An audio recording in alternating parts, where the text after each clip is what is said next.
Avis vascular centre మన దేశంలోనే the best varicose vein hospital. Hi, sir. Hello. Sir, early in the morning, I have this long message group lo saying ki eppudu hard work inkeppudiki I'll get back గుర్తింపు రాదు అని. ఎప్పుడు hard work pay back అవ్వదా, ఎంత కష్టపడ్డా మార్కెట్లో ఎంత స్ట్రాంగ్గా నిలబడ్డా ఎప్పటికప్పుడు అప్డేట్ చేసుకున్నా కూడా ఏం దరిద్రం ఏమో అస్సలు ఆ పుష్ బ్యాక్ అనేది రావట్లేదు. అసలు will ever my hard work will ever pay back అని ఒక డిమోటివేటెడ్ మెసేజ్ చూసాను. సో దానికి నాకు తోచిన సమాధానం నేను చెప్పేసేంకి పూర్వజన్మది ఉంటుంది. సో ఈ జన్మలో complete your debts, go forward, work hard, అప్పుడు ఎక్కడో అక్కడ యూల్ ఫైండ్ ద రిజల్ట్ అని నేను చెప్పినా కానీ నా ఇన్స్టెంట్ సాటిస్ఫై అవ్వలేదు సార్. ఏదో చెప్తున్నాను వాళ్ళని మోటివేట్ చేయడానికి అనిపించింది. సో అసలు హార్డ్ వర్క్ పే బ్యాక్ అవుతుందా అవ్వదా? యా, హార్డ్ వర్క్ ముందు అర్థం చేసుకున్నాము. కష్టంగా చేసే పని కాదు, పనిలో కొన్ని కష్టాలు ఉంటాయి. ఆ కష్టాలని మనం అగ్రీ చేసి వర్క్ చేయడం. సపోజ్ నేను డాక్టర్ అయితే నాకు నైట్ డ్యూటీస్ పడతాయి అండ్ దట్ ఈస్ హార్డ్. ఎవరికైనా నిద్రపోగొట్టుకుని నైట్ డ్యూటీలో కూర్చోవాలంటే కష్టం అవుతుంది. నాకు సడన్గా ఎమర్జెన్సీ కాల్స్ వస్తే సర్జరీస్కి వెళ్ళాలి, అగ్రీడ్. ఆ టైంలో హార్డ్గా అనిపిస్తుంది, కానీ I do it because that's my work. Okay, అక్కడ నేను స్మార్ట్గా తెలివిగా వేరే వాళ్ళకి ఇచ్చి చేయలేను. సో హార్డ్ వర్క్ అనేది కొంత మనకు నచ్చిన వర్క్లోనే కొన్ని హార్డ్ థింగ్స్ ఉంటాయి. నేను రికార్డ్ బుక్లు రాయాలి అంటే కాలేజ్ పిల్లలకి అబ్బా రికార్డ్ బుక్స్ రాయాలా అనిపిస్తుంది. That is part of the work. So that kind of hards ఉంటాయి. ఎప్పుడైనా ఒక మనిషి హార్డ్ వర్క్ చేస్తూ సక్సెస్ కావట్లేదు అంటే డైరెక్షన్ లేదు. ఓకే, వెరీ వెరీ ఇంపార్టెంట్ ఇది. దారి క్లారిటీ లేకపోవడం, గోల్ క్లారిటీ లేకపోవడం వల్ల ఎవరు ఏ హార్డ్ వర్క్ చేస్తున్నా అందులో సక్సెస్ కారు. చాలా చాలా ఇంపార్టెంట్. ఎవరైనా సరే ఈ వీడియో చూశాక they should first SIT down. 5 ఏళ్ళ తర్వాత ఎక్కడ ఉండాలి, 10 ఏళ్ళ తర్వాత ఎక్కడ ఉండాలి, అండ్ బ్రూటల్ సర్జికల్ ట్రూత్ అంటారు. అంటే నేను ఒక రోగమైన పార్ట్ని కట్ చేసేస్తా, అది ఉంచుకొని అయ్యో సర్లే కొంచెం చూద్దాంలే అని వదల, కుళ్ళిపోయిందంటే తీసేయాలి, ఫినిష్. అలాగా సర్జికల్ ప్రెసిషన్తో మనము క్లియర్గా మన గోల్ రాసుకోవాలి. ఎందుకు చేస్తున్నా, ఎందుకు ఈ ఫీల్డ్లో ఇలా కొట్టుకుంటున్నా 15 ఏళ్ల నుంచి, ఆ 5,000 వాడు బాస్ పెంచితే ఆ 2,000 పెంచితే అనే దాంట్లో ఎందుకుంటున్నా, ఇంకొక 2,000 శాలరీ హైక్ అయితే అండి అబ్బా ఇంకొక 5,000 ఎందుకుంటున్నా, దీనివల్ల నాకేమొస్తుంది. ఈ క్లారిటీ ఆఫ్ గోల్ ఫస్ట్ నేను 5 ఏళ్ళ తర్వాత I'm going to be there అనే క్లారిటీ మనకు చాలా అడ్డొస్తుంది. అంటే ఫ్యామిలీ, అంటే పిల్లలు, అంటే మనకు అది లేదు కదా, అంటే మనకి ఇంగ్లీష్ రాదు కదా, ఇది చాలా చెప్తారు. అన్నీ పక్కన పెట్టి ముందు గోల్, అసలు నేను ఏం అవ్వాలనుకుంటున్నా, నాకు ఏదో అవ్వాలనుకుంటే ఏమవుతారు, ఇది first thing. Second, very very important, నీ గోల్ యొక్క process step by step clarity ఉండాలి. Okay, step by step clarity. నేను ఒక 10 ఏళ్ల తర్వాత ఇది, ఆ ప్రాసెస్ అంతా హార్డే. అది చేయడం మనకి ఇష్టం ఉండకపోవచ్చు. కొన్నిసార్లు ఒక్కొక్కళ్ళ టిపికల్ బాస్లతో పనిచేయాలి. నేను అక్కడికి వెళ్ళాలి అంటే నేను ఇవన్నీ వెళ్తా. ఓకే, నా గోల్ ఇక్కడి నుంచి నేను విజయవాడ పోవాలి అనుకున్నాను అనుకోండి, ఆ దారిలో గోతులున్నా, రోడ్డు బాగాలేకపోయినా, టైర్ పంచర్ అయినా, డ్రైవర్ ప్రాబ్లం చేసినా పోవాల్సిందే. సో గోల్ క్లారిటీ ఉంది, నాకు అన్ని ఆప్షన్స్, స్పీడ్ బ్రేకర్లు వస్తాయని తెలుసు. ప్రతి స్పీడ్ బ్రేకర్ దగ్గర కూర్చుని ఏడవను, ఎందుకంటే ఈ స్పీడ్ బ్రేకర్ నాకు వస్తుంది తెలుసు, నా బాస్ ఎవరు తిడతాడు తెలుసు, నాకు శాలరీ లేట్ పడుతుంది తెలుసు, నాకు ఇవన్నీ జరుగుతాయి. బట్ నా గోల్ ఏంటి, నేను 5 ఏళ్ల తర్వాత ఈ కంపెనీని వెంటబడాలి, ఉండిపోరా వెళ్ళకరా అని వెంటబడాలి. యాక్సెప్ట్ కాదు, ఛాలెంజ్ ఇట్. అసలు absolute challenge it, that I'm going to change. నేను ఉండడం ఆ కంపెనీకి, ఆ వర్క్కి అప్రిషియేషన్ అవ్వాలి, నేను ఉండడం ఆ వర్క్ ఇంపార్టెన్స్ పెంచాలి. అది దాన్ని గనక ఆలోచించుకుంటే ఎవరి హార్డ్ వర్క్ వేస్ట్ కాదు. Third very very important point, నువ్వు సేమ్ రొటీన్ చేస్తున్నావు అంటే చూడడం. ఓకే, 4 సినిమాలు ఒకే టైప్లో తీస్తే 5th సినిమా చూడరు. నువ్వు ఒకే రొటీన్గా నేను అన్నీ తెచ్చాను, అన్నీ చేశాను, ఏదో మిస్ అవుతాం, జనాలు నువ్వు చూడట్లేదు నేను. సో నీ వర్క్లో జనాలు నిన్ను చూడడానికి, డబ్బు గురించి మనం వర్క్ విషయంలో మాట్లాడుకున్నప్పుడు నీ వర్క్కి ఇంకా నో రీప్లేస్మెంట్ అనే చోట ఆటోమేటిక్ ఉంటుంది.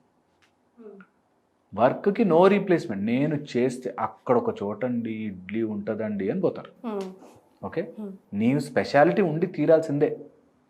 దట్ స్పెషాలిటీ ప్రతి వ్యక్తిలో వాట్ ఈజ్ యూ అనేది డెవలప్ చేసుకోవాలి. ఆ పనికండి అతనే కరెక్ట్ అని అనిపించుకున్న రోజున నీకు వాల్యూ ఇలా పెరుగుతుంది, వెంటబడతారు. So that time you will really change. మన గోల్స్, మన ఆలోచన అన్నీ మారిపోతాయి. చాలామంది చేయరు అది. నేను అంతే, అందరూ చదువుతున్నట్టే నేను చదువుతున్నానండి, అందరూ మెటీరియల్ కొనుక్కున్నారు నేను కొనుక్కున్నానండి. వాట్స్ యువర్ స్పెషాలిటీ, అది చాలా చాలా ఇంపార్టెంట్, చాలా ఇంపార్టెంట్. అండ్ ఈ fourth very very important point, కారణాలు చెప్పకూడదు. Something has to be done. Military రూల్లా పెట్టుకోవాలి. నేను పొద్దున 5కి లేస్తా అంటే లేస్తా, అంటే నిన్న నైటు బాగా లేట్ అయిపోయింది, నో రీజన్స్, నేను 5కి లేస్తున్నాను. నైట్ బాగా లేట్ అయిపోతే దాన్ని కాంపెన్సేట్ చేస్తాను, పనిష్మెంట్ తీసుకుంటాను. But I will do it. ఇది ఎందుకు పనిచేస్తుంది అట్లా, మన బాడీకి మనమే ట్రైన్ చేసేస్తాం. ఏమని ట్రైన్ చేసేస్తాము, అమ్మ వీడు అనుకున్నాడంటే చేస్తాడు బాబు, ఈమె అనుకుందంటే చేసేస్తుందిరా బాబు అని నీ బాడీ నమ్మిందంటే ఈ ప్రపంచం నమ్మి తీరుతుంది. ఒక మాట ఇచ్చి అతను చెప్పాడంటే ఆ మాట మీద నిలబడతాడండి అని వచ్చింది అనుకో, ఫర్గెట్ అబౌట్ ద వరల్డ్. నీ బాడీ అలర్ట్ అయిపోతుంది, అమ్మ వీడు పెట్టుకున్నాడా పొద్దున్న లేస్తాడని లేచేస్తాడు అన్ని బాడీ నమ్మించాలి. That should be your goal and agenda. అలాంటి వాడికి హార్డ్ వర్క్ ఈజీ అయిపోతుంది, హార్డెస్ట్ థింగ్స్ దగ్గర రావడం స్టార్ట్ అవుతుంది. ఇది చాలా చాలా ఇంపార్టెంట్. ఇది ట్రై, నేను what ever I'm telling you, just try. మీరు అదే దాంట్లో ఉండిపోయి, అదే కంపెనీలో ఉండిపోయి 10 ఏళ్ళ నుంచి ఉండిపోతున్నారా, మీకు 4-5 వేల కోసం కష్టపడిపోతున్నారా, please do my technique. Learn knowledge పెంచుకుంటూ పోండి. ఆ ఫీల్డ్లో మీకు తెలిసినంత ఇన్ఫర్మేషన్ ఇంకెవ్వడికి తెలియకూడదు. అంత చదవాలి, అంత తెలుసుకోవాలి, అంత స్కిల్ డెవలప్ చేయాలి. మనకి తెలియకుండానే చాలా చాలా పవర్స్ మనకు వచ్చేస్తాయి. అందుకే విద్యకి అంత వాల్యూ. సో నీకు హార్డ్ వర్క్ ఎప్పుడు, it will never go waste, never ever. నువ్వు హార్డ్ వర్క్కి డైరెక్షన్ పెట్టక, హార్డ్ వర్క్లో కొన్ని కాంప్లికేషన్లు వస్తే దాని దగ్గర కూర్చుని ఏడవకుండా ఉంటే అన్నీ బాగుంటాయి. అది చెయ్యాలి. ఓకే, ఇందులో కొన్ని జనరలీ పబ్లిక్ షూట్అవుట్ చేసే పాయింట్స్ ఒక 2-3 చెప్తా. అందులో ఫస్ట్ పాయింట్ వచ్చేసి, మేము ట్రై చేస్తున్నా కానీ వాళ్ళెవరూ కోఆపరేట్ చేయట్లేదు అని వస్తుంది. సో ఇతరులు ఇందులో లేరు. ఇతరులను అడ్డు పెట్టుకుని ఉన్నాము అంటే వాళ్ళని దాటి వెళ్ళే ధైర్యం మనకి లేదు. నేను చేస్తానండి కానీ మా ఆయన కోఆపరేట్ చేయట్లేదని అన్నారా, మీ ఆయనకు వార్నింగ్ ఇచ్చేటట్టు ఉండాలి. మా ఆవిడ ఒప్పుకోదండి అని మీ ఆవిడ భయపడాలి. దట్ అమ్మో వీడు పని మీద ఉన్నాడంటే మాత్రం he's big, we will do it correctly అనే నమ్మకం తెప్పించాలి వాళ్ళకు కూడా. నేను అంటాను, దేవుడే భయపడిపోవాలి. దట్ వీడికి నేను వరాలు ఇవ్వకపోతే ఇంకెవడికి ఇస్తాను అని దేవుడికే అనిపించాలి. అలా చేయాలి. ఏదైనా తపస్సు అంతే. ఏదైనా వర్క్లో ఉంటే నిజంగా టెస్ట్ చేసేస్తాడు. ఇట్లా నీకు అలా తపస్సు చేస్తుంటే చుట్టూ పుట్టలు కట్టితే బ్రహ్మదేవుడు దిగొస్తారంటే అర్థమేంటి తెలుసా, నీ పని ఎందుకు అయిపోతుందంటే, అమ్మో ఆయన అనుకున్నాడంటే వదలడు, చేసి తీరుతాడు అనే ధైర్యం మనకు రావాలి. Then I think hard work will pay back. నీ హార్డ్ వర్క్ డైరెక్షన్ ఉందా లేదా? నాకు హార్డ్ వర్క్ చాలామంది చెప్పేది, నేను ఇప్పటికీ కూడా బస్సులోనే వెళ్ళి వెళ్ళకు, నీకు బస్సుకు కావాల్సిన అమౌంట్ సంపాదించుకో, ఇంకో దాంట్లో తెలివి వాడు. భగవంతుడు ఇచ్చిన మైండ్, నీకు మైండ్ 4 కాంపోనెంట్స్లో ఇంటెలిజెన్స్ ఈజ్ 1 కాంపోనెంట్, దాన్ని వాడు. నేను చిల్లర విషయాలకి హార్డ్ వర్క్ పెట్టి అదే నేను హార్డ్ వర్క్. ఒక ఆయన మొన్నడు సైకిల్ తొక్కుతూ వెళ్ళేవాడినండి 25 కిలోమీటర్లు. ఎందుకు షిఫ్ట్ అవ్వ దగ్గరలో? నీ స్ట్రెంగ్త్, నీ ఎనర్జీ అంతా కొన్ని ఇంపార్టెంట్ విషయాల మీద స్పెండ్ చేయాలి. కట్ చేసుకో, ఓ రోజు ఒక పూట తిండి కట్ చేసుకుని నీ పని మీద పెట్టు focus. That is how you learn, that is how you grow. అలా చెయ్యరు, కారణాలు చెప్తాం. అంటే అక్కడంటే మా నాన్నకి దగ్గరగా ఉంటుందని, నో రీజన్స్. చెయ్యాలి అని గోల్ మీద కూర్చున్నప్పుడు కూర్చోవాలి, అంతే. సో ఏ జన్మ దరిద్రం లేకపోతే పూర్వజన్మలో డెట్స్ ఏమో అట్లా అది ఎక్స్క్యూజా, అందులో నిజం ఉందా, దాన్ని ఎట్లా క్లియర్ చేసుకో? ఆ పూర్వజన్మ కర్మల వల్ల ఇలా ఆలోచిస్తాం.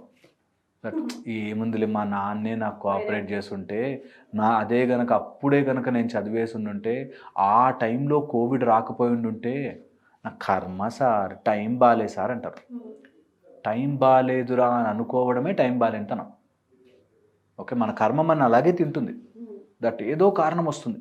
ఆ రోజు నాకు ఆమె మాట్లాడిన మాటలు నచ్చక వచ్చేసాను. ఒక ఆయన నాకు ఇలాగే చెప్పాడు, నేను శబరిమల కొండకి వెళ్ళి రష్లో ఉండిపోయానండి, నేను అయ్యప్పకి చెప్పేశాను ఈ కొండకి ఇంకెప్పుడు రాను అని అన్నాడు. ఎవరికి నష్టం? సిల్లీ కదా. ఎవరికి నష్టం? ట్యాప్ మీద అలిగి చేయగడుకోవడం మానేశాడు అన్నట్టు. అలాగా ఫూలిష్ పీపుల్కి కర్మ అలా అంటుకుంటుంది. ఏదో కారణం చెప్తారు, ఏదో చెప్తారు, నీకేం తెలుసు బావా సింతేగా, అన్నీ పక్కన పెట్టాయి, ఓ 2 ఏళ్ళు కష్టపడు, రానప్పుడు చూద్దాం. అన్నీ ట్రై చేసేసి నేను అన్నాక ప్రాసెస్ రాసేసుకుని అవన్నీ ట్రై చేసి టిక్కులు కొట్టాక అప్పుడు కాకపోతే దేవుని తిడదాం. అంతవరకు అందులో అంటే కానీ అని అనుకుంటూ టైం వేస్ట్ చేయదు. ఇది చాలా important. Everyone has to learn this. That నేను హార్డ్ వర్క్ సెన్స్ లేకుండా దాని మీద పెట్టను. హార్డ్ వర్క్ నా వర్క్లో పెడతాను, నేను ఇంప్రూవ్ అవ్వడంలో పెడతాను, నా రిలేషన్షిప్స్లో పెడతాను, నా డబ్బులో పెడతాను, నా డెవలప్మెంట్కి పెడతాను. అయ్యి తీరుతుంది. చూస్తే కొంతమందికి లక్ కలిసి వస్తున్నట్టు ఉంటుంది. అట్లా ఎప్పుడు ఆలోచించకూడదు. నువ్వు అనుకున్నట్టుగా నీకు ఇది హార్డ్ వర్క్, వాడికి ఇంకోటి ఏదో హార్డ్ వర్క్ ఉంటుంది, వాడికి అదే ఫీలింగ్ ఉంటుంది, అన్నీ బాగున్నాయి కానీ నా కొడుకు బాగుంటే అని ఉంటుంది. దట్స్ హౌ యువర్ కర్మ will block you and stop you. So come out of it. And ఇవన్నీ కూడా నీ మైండ్ నీతో లేనప్పుడు ఇవన్నీ పనిచేస్తాయి. మేము అస్ట్రాలజికల్గా కానీ వాస్తు పరంగా కానీ ఎప్పుడు అవి ఎఫెక్ట్ చేస్తాయి తెలుసా? ఇది తోడు లేనప్పుడు. నీ ఆలోచన విధానం నీకు కరెక్ట్గా తోడుంటే అవన్నిటింట జరిపి రావచ్చు. కానీ అవన్నీ ఎఫెక్ట్ ఎంత ఉంటుందంటే నమ్మరు. చెప్పిన నీకు అస్ట్రాలజికల్గా నీకు శుక్రుడు వీక్ ఉన్నాడు, కుజుడు చాలా పిరికిగా చేయలేక అలా ఉన్నాడు, వీక్నెస్తో ఉన్నాడు అనుకోండి, తెలియకుండా మనకు అలాంటి చెప్పడం ఈజీ. వాడికంటే డబ్బులు ఉన్నాయి సార్, వాళ్ళ నాన్న సపోర్ట్ ఉంది సార్, ఈ టైప్లో చెప్తారు. నువ్వు ఎప్పుడైతే వీటి నుంచి బయటకు వస్తావో, రావాలనుకుంటావో, దెన్ దారి ఇట్లా ఓపెన్ అవుతుంది. చాలామంది గోడని కొట్టి డోర్ చేయాలనుకుంటారు, పక్కనే డోర్ ఉంటుంది, పుష్ చేయాలంతే. సో నీకు ఎక్కడ హార్డ్ వర్క్ వాడుతున్నావు అన్నది చాలా ఇంపార్టెంట్. దానికి గోల్ కావాలి. Goal important. నేను ఇక్కడి నుంచి విజయవాడ వెళ్ళాలి కానీ పాకుతూ వెళ్తానండి, కాళ్ళు ఉన్నాయి కానీ వాడనండి అంటే లేట్ అవుతుంది. Very important. ఇది అర్థం చేసుకోవాలి, చాలా బాగుంటుంది. ఈ జనరేషన్కి ఈ వీడియో నిజంగా చాలా చాలా ఇంపార్టెంట్. మీకేమనిపిస్తుందో కామెంట్ చేయండి. Thank you so much for joining us. Thank you.